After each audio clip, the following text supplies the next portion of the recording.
All right, and welcome back to the forecast card. Fortunately, our first losing day in the goal scorer world, 0.48 units.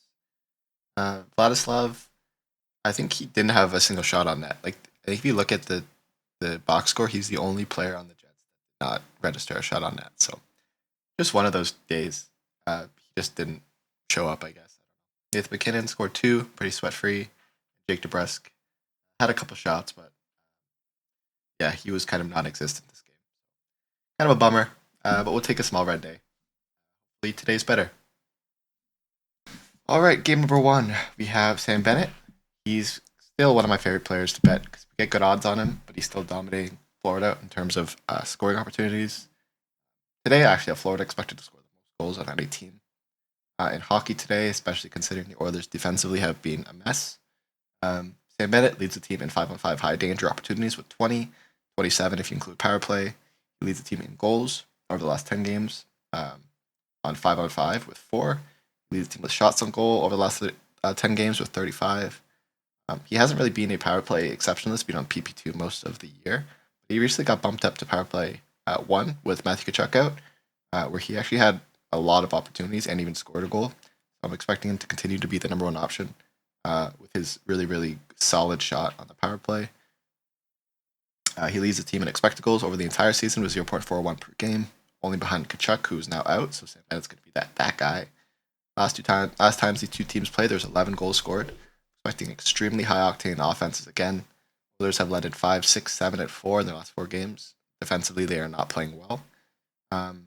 Now, at Coleman Bouchard, the line that I expect Sam Bennett to be up against most of the game on 5-on-5, is currently the defensive pairing with the highest expected goals against in all of the NHL. So I expect Sam Bennett to have lots of opportunities this game, and hopefully he buries one. And number 2, we have Thomas Hertl. My model has Vegas expected to score the second most goals today. Hertl leads the team in expected goals per game with 0.49 over the entire season, which is 0.12 more than anyone else on the Vegas, which is pretty crazy. Significantly leads the team in expected goals over the last 10 games with 0.72 per game, which is also pretty insane. It's almost double the next highest. He leads the team in expected goals on the power play with 0.21 over the last 5 and over the last 10. He's currently the primary option on power play number 1, which against the Blackhawks team, who ranks 5th in penalty minutes taken over the last 10 games, should give him tons of opportunity. He's really only playing third/second line minutes, but that line's been averaging the most shots on goal over the last 10 games on Vegas. And I expect against a really poor third line defensive pairing that Chicago's going to muscle up. Should be an opportunity for this Hertl team. This Hertl line to really go off. They're coming off, I would say, a double revenge / bounce back spot. They're coming off a pathetic loss to the Kings, where they only put up 2 goals, blowing a big lead. Oilers and Kings just a couple points behind them in the Pacific leaderboard. I'm assuming they're going to want to lock in here, especially after the break. And they actually lost to the Blackhawks last time these two teams played. And obviously, Blackhawks are a team that you should be beating, especially lately. And I don't expect them to lose twice. So we're getting them at home in a revenge spot and a bounce back spot.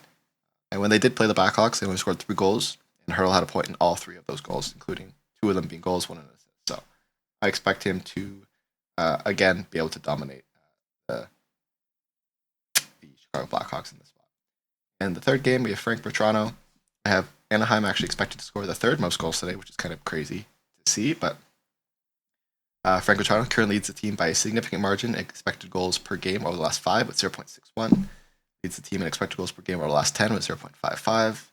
Same on the power play. Over the entire year, he averages expected goals of 0.4 per game. So on average, he's supposed to score every 2.5 games.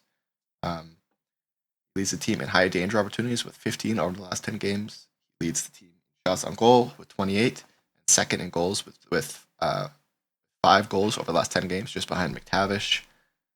Canucks, they take the 10th most penalties over the last 10 games with 34 penalty minutes. And Canucks have averaged second most expected goals against the last 10 games with 3.91, just behind the Sharks. So their defense has also been reeling. And offensively, the Ducks have actually been scoring quite a lot. Again, this is the spot where I love to fade Vancouver. They're coming off, it's not a bad loss or a bad win, but they played yesterday. We're getting them on a back-to-back in a travel spot. and they're going to be starting their significantly worse goalie. Basically always love to fade this bum. Lankinen's an okay goalie, but this guy is not nearly good. I don't even know his name. That's how bad he is. Forgot his name. But yeah, he has a goals saved above expected of minus 1.13.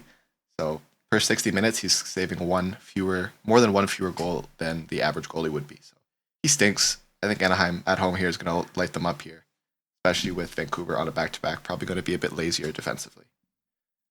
And for the parlay, obviously these three combined, we get 21.57 on Bet365. As always, I bet each of these singles at 0.5 units, and then I bet the parlay at 0.1.